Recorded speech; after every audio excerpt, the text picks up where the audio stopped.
नमस्कार दोस्तों। एक बार एक राजा था। राजा के सिर पे बाल नहीं थे, बिल्कुल गंजा था राजा। राजा को सनक चढ़ी सिर पे बाल उगाने की। उसने कई वैद्यों से अपना उपचार शुरू करवाया।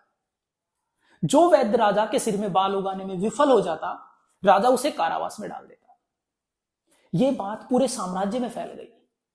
सभी वैद्य राजा के पास आने से कतराने लगे। उसी दौरान एक समझदार वैद्य था।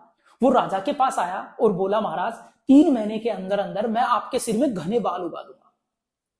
राजा बहुत प्रसन्न हुए और बोले, वैद्य वो कैसे?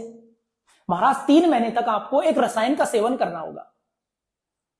महाराज बोलते हैं, ठीक है, कोई परेशानी नहीं है, लेकिन महाराज एक परहेज है जो मैं आपको बताना चाहता हूं। जिस दौरान आपकी दवा चले, जिस दौरान आपका उपचार चले, आपके दिमाग में टूटी चप्पल और सड़े टमाटर का विचार नहीं आना चाहिए, वरना यह दवा काम नहीं करेगी। दोस्तों, वैद्य चला जाता है। राजा दूसरे दिन उपचार शुरू करता है, दवा का सेवन करता है। जैसे ही दवा का सेवन करता है, राजा के दिमाग में टूटी चप्पल और सड़े टमाटर का विचार आता है।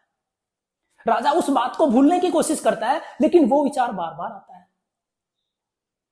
3 महीने तक दोस्तों यह सिलसिला चलता रहा। 3 महीने बाद वैद्य वापस लौटते हैं।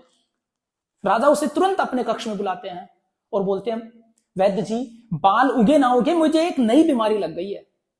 वैद्य बोलते हैं, महाराज वो क्या? कि मेरे दिमाग से टूटी चप्पल और सड़े टमाटर का विचार निकल ही नहीं रहा है। इसी वजह से आपकी दवा का भी मेरे पर कोई असर नहीं हुआ।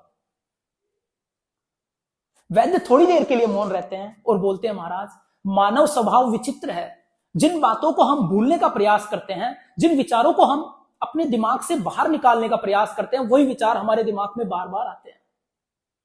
दोस्तों, कहानी का सार यह है, हमें अपनी दृष्टि उन बातों पर रखनी है जो हमें करनी है, न कि उन पे जो हमें नहीं करनी। जो कार्य हमें करने हैं उन पे फोकस करना है, ना कि जो नहीं करना है।